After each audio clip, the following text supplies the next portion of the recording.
Au nom du Père et du Fils et du Saint-Esprit, ainsi soit-il. Notre Père qui êtes aux cieux, que votre nom soit sanctifié, que votre règne arrive, que votre volonté soit faite sur la terre comme au ciel.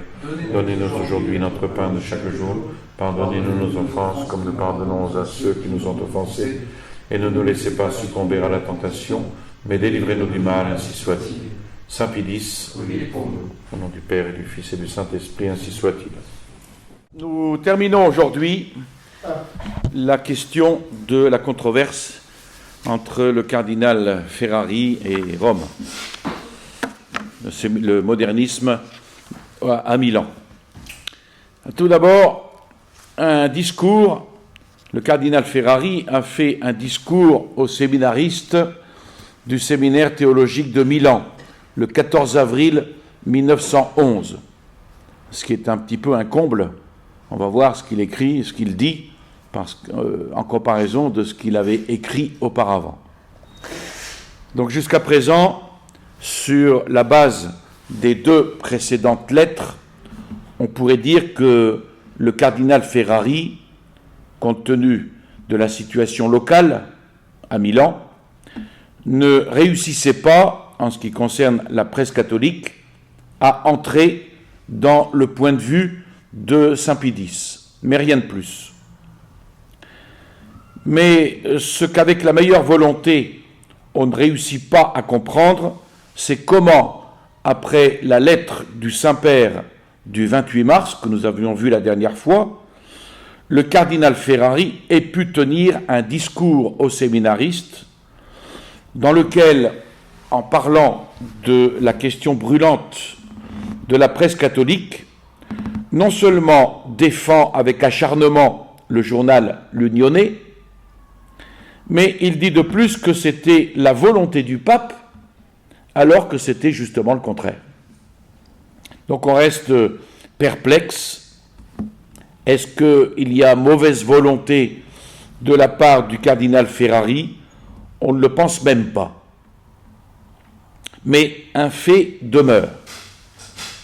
Un vendredi saint, en public, devant les séminaristes étudiants en théologie, qui demain vont se répandre dans les diocèses en tant que pasteurs des âmes, le cardinal Ferrari affirme comme étant la volonté du pape ce que le pape lui avait fait comprendre comme étant contre sa volonté.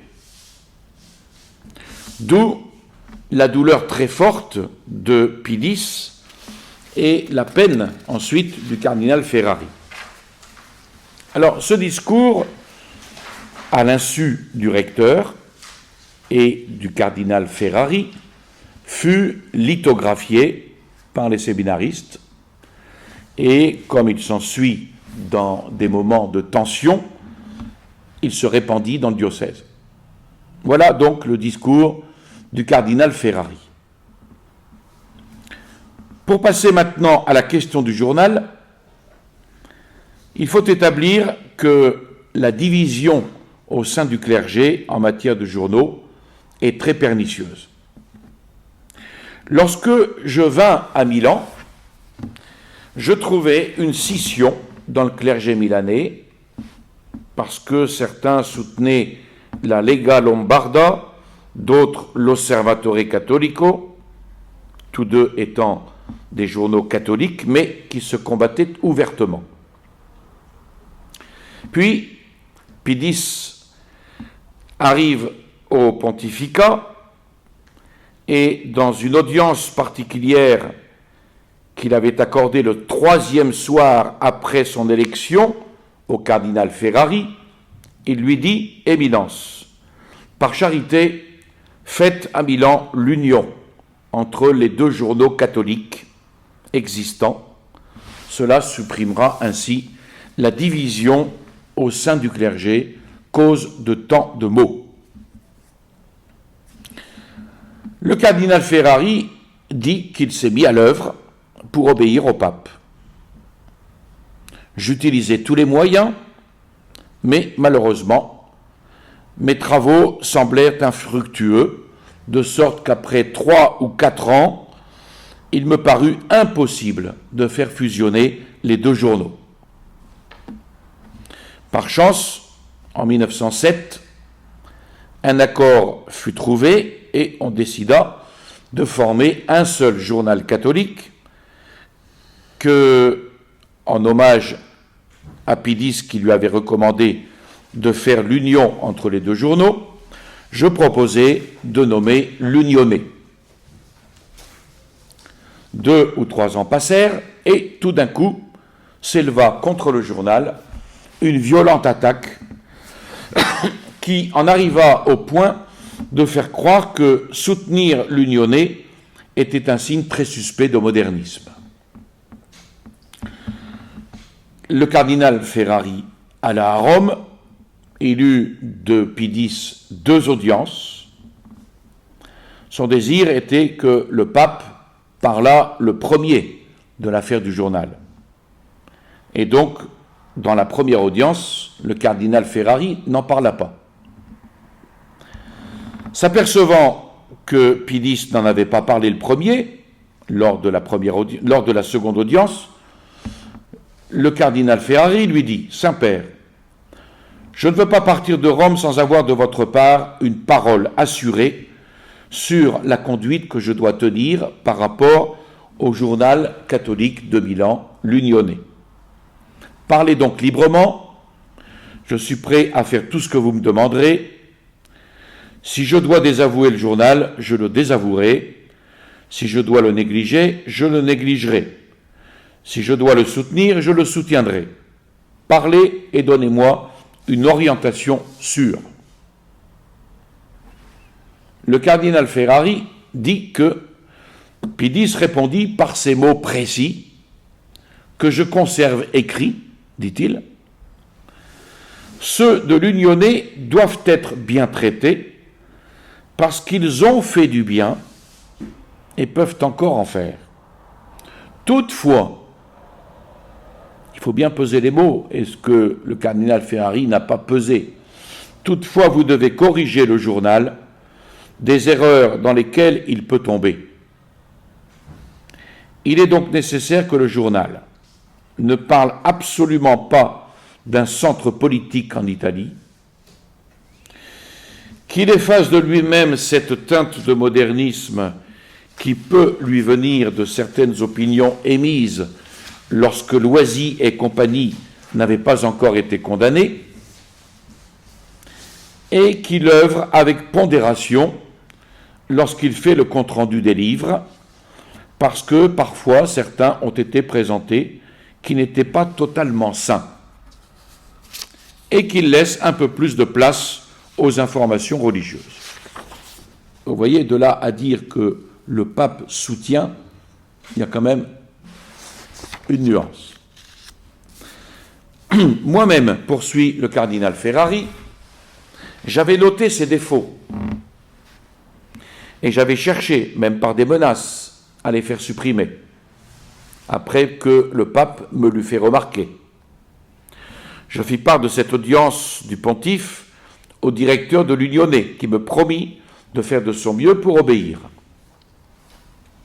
En fait, certains défauts furent supprimés, d'autres le seront au fur et à mesure. Alors, poursuit-il, pour bien éclaircir la situation, il est nécessaire de distinguer 2 sortes de journaux catholiques. Les journaux de principe et ceux d'information. Les uns et les autres sont bons et nécessaires. Je suis abonné aux 2 espèces de journaux, je les loue et je les blâme selon ce qu'ils disent. Il y a quelques soirs, vint dîner chez moi l'avocat Scala, directeur de l'Italia Reale. Je lui fis un petit sermon à propos du journalisme. En homme bon qu'il est, il convint avec moi que l'Église pouvait se considérer comme une forteresse dont la défense est assurée par 2 sortes de soldats. Ceux qui sont dans la forteresse et ceux qui se trouvent au milieu des ennemis pour amener la confusion en son sein. Les premiers ne doivent céder en rien dans leur défense. Tels sont les journaux de principe qui défendent avec acharnement les idées religieuses. Les seconds, au contraire, s'ils veulent réussir dans leurs intentions, doivent user de quelques stratagèmes. Tels sont les journaux d'information qui, devant être, comme les Lyonnais, journaux de pénétration, doivent aussi user de stratagèmes sans pour autant aller contre les vérités religieuses à défendre. Tout ça, c'est beau sur le papier. Mais dans la réalité, on tombera très vite dans un modernisme pratique. Donc, entre ces deux sortes de soldats, le meilleur accord doit toujours régner. Parce que si entre eux il y avait lutte et discorde, la forteresse ne serait plus défendue.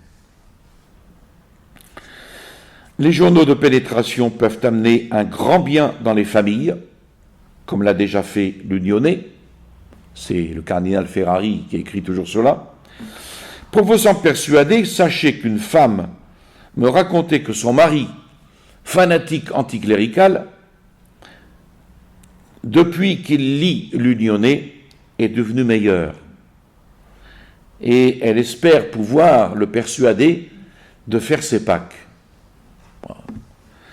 C'est pourquoi, à ceux qui me demandent pourquoi je soutiens l'Unionnais, je réponds que je le fais pour 3 raisons. Parce que le pape le veut. Là, c'est un comble. Et ce que j'ai dit en est la preuve. Et même, poursuit-il, il y a quelques jours, j'écrivis à ce propos au Saint-Père en le priant de me dire ce qu'il pensait du journal, me disant prêt à recevoir ses ordres. Or, il me répondit par une lettre très affectueuse de plus de 5 pages, dans laquelle non seulement il ne condamnait pas le journal, mais de plus il disait de toujours continuer dans la direction qu'il m'avait donnée. Deuxièmement, parce que c'est un journal à action. Et en le soutenant, l'évêque, les prêtres deviendront en plus grand nombre des actionnaires. Lorsqu'ensuite les prêtres et les laïcs détiendront la majorité des actions, on pourra donner au journal une orientation plus catholique. Et troisième raison, parce que autrement, les prêtres liraient il Corriere della Sera. Désormais, tous désirent avoir des nouvelles fraîches, parce qu'ils ne savent que faire de celles qui sont vieilles. Or, il faut avouer aussi que les journaux de principe donnent des nouvelles qui ont déjà une barbe blanche, et donc ils ne peuvent pas donner satisfaction de ce côté. Il ne reste pas d'autre choix, ou il Corriere, ou l'Unionnais. Un évêque peut-il hésiter dans ce choix? Et pourtant, il y a certains ultra-antimodernistes qui n'hésitent pas à suggérer la lecture du Corriere à la place de l'Unionnais. Insensé.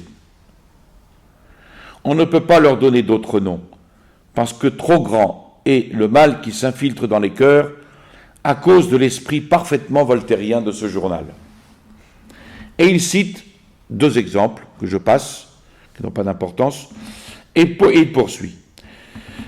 Du reste, rien d'extraordinaire à ce que le journal ait des défauts. C'est à nous qu'il revient de les corriger. Nous sommes au-dessus du journal et non le contraire. Notre maître n'est pas le journal, mais le pape.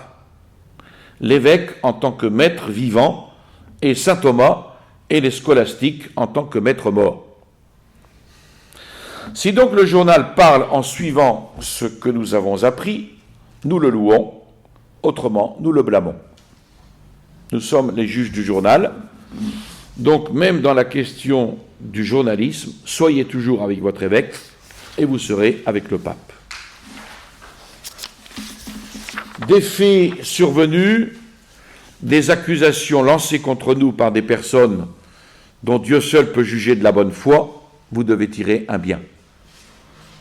Le bon effet doit être l'aiguillon pour maintenir parmi nous l'esprit de discipline, de piété et d'étude. Ainsi, personne ne pourra avoir un point d'appui pour nous accuser, ni de modernisme théorique, ni même de modernisme pratique. Il vous sera très utile de vous rappeler que dans chaque communauté, on trouve 3 catégories de personnes.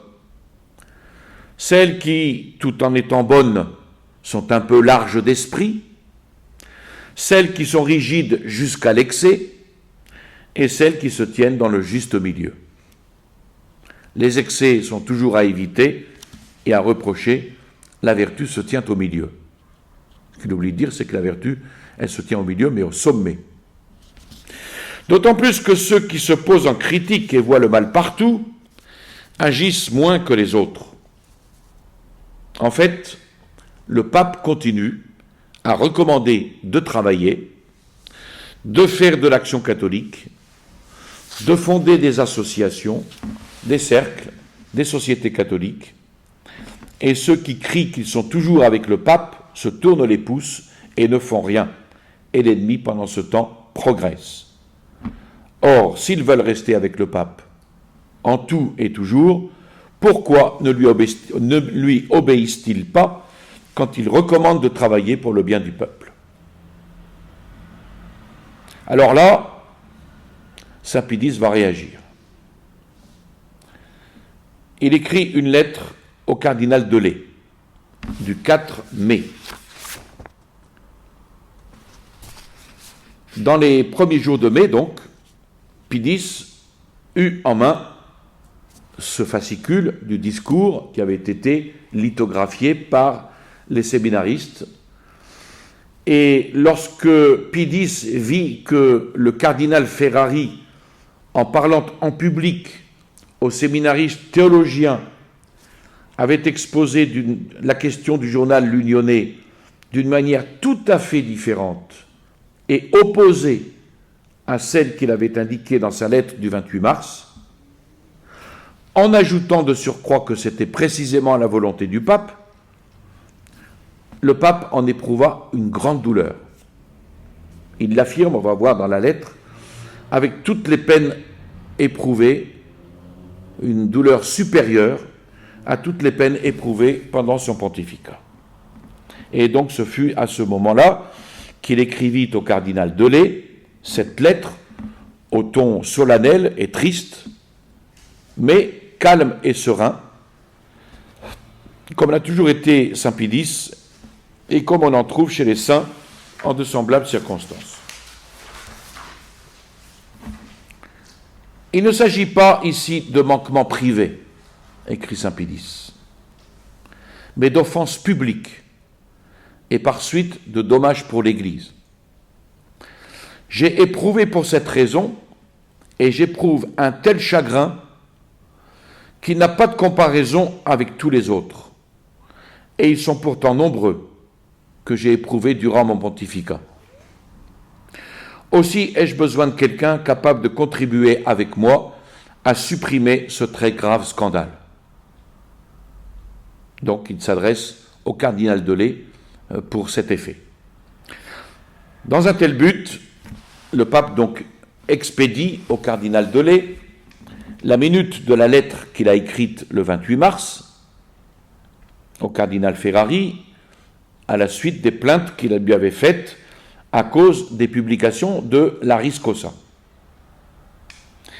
La réponse du cardinal du 3 avril et le fameux discours du 14 avril au séminaire de théologie par le cardinal Ferrari. Et Saint Pie X poursuit, à la lecture de ces documents, votre éminence jugera si ma douleur est justifiée, puisqu'il s'agit d'un membre du Sacré Collège envers lequel j'ai toujours usé des meilleures intentions, d'un évêque d'un des diocèses les plus importants d'Italie, qui qui, après des protestations solennelles, non seulement contredit les ordres donnés par le pape, mais a le courage d'affirmer, en citant ma lettre de 5 pages, que ce qu'il veut est totalement conforme à la volonté du pape. Éminence, imaginez un cardinal qui, mis à part tout le reste du discours, le vendredi saint, avec la conscience tranquille, trompe tant de pauvres clercs qui se répandront dans tout le diocèse en diffusant les idées de leur archevêque comme voulu par le pape. Dites-moi aussi s'il n'y a pas à compatir à ma douleur, parce qu'aussi je ne sais de quel côté me tourner. J'attends de vous un jugement. Alors, le cardinal Delay s'exécute et il écrit au cardinal Ferrari le lendemain, le 5 mai. Donc le cardinal, dès qu'il reçut la lettre de Saint Pilice, dans laquelle était demandé son avis, par un trait de pure honnêteté, ne fit rien d'autre que d'en transmettre une copie au cardinal Ferrari, pour que celui-ci lui suggère ce qu'il devait répondre au Saint-Père. Donc, lettre du cardinal Ferrari au cardinal Delay, du 9 mai. Alors la lettre est, vous allez voir, c'est le langage. « Ma main tremble », écrit-il. « Je peux à peine écrire, et il ne m'est jamais rien arrivé de semblable. Parce qu'en 20 ans d'épiscopat, jamais il ne me fut donné d'éprouver une douleur qui ressemblerait à celle que j'éprouve à la lecture de la lettre adressée par le Saint-Père à votre éminence, dont vous m'avez joint copie. Mon Dieu, je ne peux qu'être épouvanté à l'idée que le Saint-Père, le vicaire du Christ, a éprouvé et éprouve un tel chagrin. C'est un dialogue de sourds. Hein. Cette pensée est enfoncée dans mon cœur pour l'attrister jusqu'à la fin, que j'espère proche, de ma pauvre vie. Il y a quand même de l'exagération là-dedans. Votre éminence me demande ce qu'elle doit répondre au Saint-Père. Et voici ce que je dois dire. Avant toute chose, je m'humilie aux pieds de sa sainteté. Je lui demande pardon de la douleur que je lui ai causée. Si je ne mérite pas le pardon, que Dieu m'aide à supporter le châtiment qui me sera infligé, et qu'il m'aide à dire de tout cœur « Fiat voluntas tua ». Il n'a rien compris à Saint Pilice, ou il ne veut rien comprendre. Bon. Je peux cependant attester que je n'ai pas voulu offenser le Saint-Père, et que je comprends, et j'enseigne constamment au sujet du pape l'obéissance qui lui est due. Le problème, il n'est pas là, mais enfin bon. Je n'ai pas conscience d'avoir contredit les ordres précis du pape. Je demande charitablement qu'on me fasse connaître les idées que j'ai montrées contraires à celles du pape. En ce qui concerne ma lettre du 3 avril, j'y ai exposé certaines de mes pensées avec la confiance que m'avait inspirée le Saint-Père, la bonté du Saint-Père. Mais si ma mémoire ne me fait pas défaut, il ne me semble pas qu'il y ait un mot moins respectueux ou une expression qui ait pu lui déplaire. C'est si vrai que je n'ai reçu aucune observation au sujet de cette lettre, et cela fait désormais plus d'un mois. De même, le discours du Vendredi Saint ne fut pas publié, mais seulement polygraphié par certains clercs à mon insu et à l'insu du recteur, et envoyé à certaines de leurs connaissances. Dès que je m'en aperçus, 2 semaines plus tard, ne l'ayant pas trouvé en tout conforme à ce que j'avais dit, je l'ai blâmé et donné ordre qu'on retirât toutes les copies polygraphiées. En ce qui concerne le discours, le Vendredi Saint, je crus devoir faire allusion aux journaux parce que la veille, on m'avait rapporté que parmi les clercs se dessinait un courant d'idées qu'il fallait préférer il Corriere à l'Unione. Je dis, entre autres, que ceci ne pouvait être admis en aucune façon, et qu'étant donné que tous désormais voulaient des nouvelles fraîches, il fallait certainement préférer l'unionnais.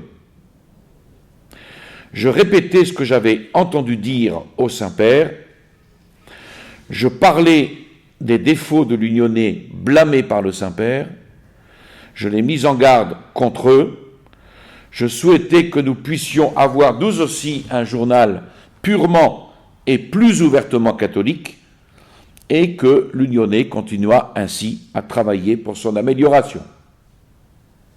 On comprend par là que je ne voulais pas dire que les clercs pouvaient lire des journaux dans le séminaire. Et comme je n'avais pas rappelé cette interdiction ce soir-là, le jour suivant, j'en avertis tous ces mêmes clercs venus pour les offices sacrés à la cathédrale. Donc voici en résumé ce qu'il en est. Et ici, dans le diocèse, pour autant que j'ai pu le savoir, on en parle bien peu, et même pour la grande majorité, ces discours sont passés inaperçus. De toute façon, je le répète, je suis prêt à déplorer, à retirer tout ce qui a pu de ma part déplaire au Saint-Père. Là-dessus, Saint Pidis réagit par une lettre au cardinal Delay du 12 mai. Donc le cardinal Delay, après avoir reçu la réponse du cardinal Ferrari, la communique au Saint-Père, qui la lui retourne accompagnée de la lettre du 12 mai. On notera 2 points. Le cardinal Ferrari avait dit au cardinal Delay de demander pardon au Saint-Père pour le déplaisir que, sans le vouloir, il lui avait causé. Et le Saint-Père lui avait répondu, on va le voir après, dites pourtant que le pape ne lui a pas pardonné une fois, mais 100 fois. Deuxième point, le cardinal Ferrari s'était dit prêt, s'il le fallait, à venir quelques jours à Rome. Le Saint-Père l'exhorte à ne pas venir et le lui déconseille. D'où peut-être le bruit que le pape ne voulait pas recevoir le cardinal Ferrari, ce qui n'est pas exact. D'autre part, on peut peut-être deviner quelle était la raison pour laquelle Saint Pidis déconseillait une venue du cardinal Ferrari à Rome. Avec les bruits qui circulaient sur les points de vue différents entre le Vatican et Milan, une venue du cardinal Ferrari à ce moment aurait pu être interprétée comme un appel ad audiendum verbum, c'est-à-dire pour écouter les paroles. Voilà donc la lettre de Pidis. J'ai lu la lettre que vous a écrite le cardinal de Milan, et je vous demande s'il n'y a pas de quoi perdre la tête en touchant du doigt que l'archevêque Béni n'a pas encore compris ce que je lui écrivais, avec pourtant beaucoup de délicatesse, le 28 mars dernier. À savoir que le journal L'Unionnais est la cause du modernisme pratique dans l'archidiocèse. Ce journal qui chaque jour empire et devient toujours plus libéral. Et pourtant, ce même cardinal, dans le fameux discours du 14 avril, contredisant tout ce que j'avais condamné dans la lettre, déclare en note très claire qu'il soutient l'Unionnais parce que le pape le veut. Cinglé. Parce que c'est un journal à action et qu'en le soutenant, l'évêque, les prêtres feront un plus grand nombre d'actionnaires, parce qu'autrement, les prêtres liraient il Corriere. Ce sont tous des arguments faux et ridicules s'ils ne faisaient pas pleurer, écrit Saint Pidis. Son discours finit au clerc, qui le remerciait pour leur avoir parlé clairement. Il dit, les choses étant ainsi, je défie quiconque de montrer qu'elles sont autrement. Donc ceci dit, votre éminence croit devoir répondre.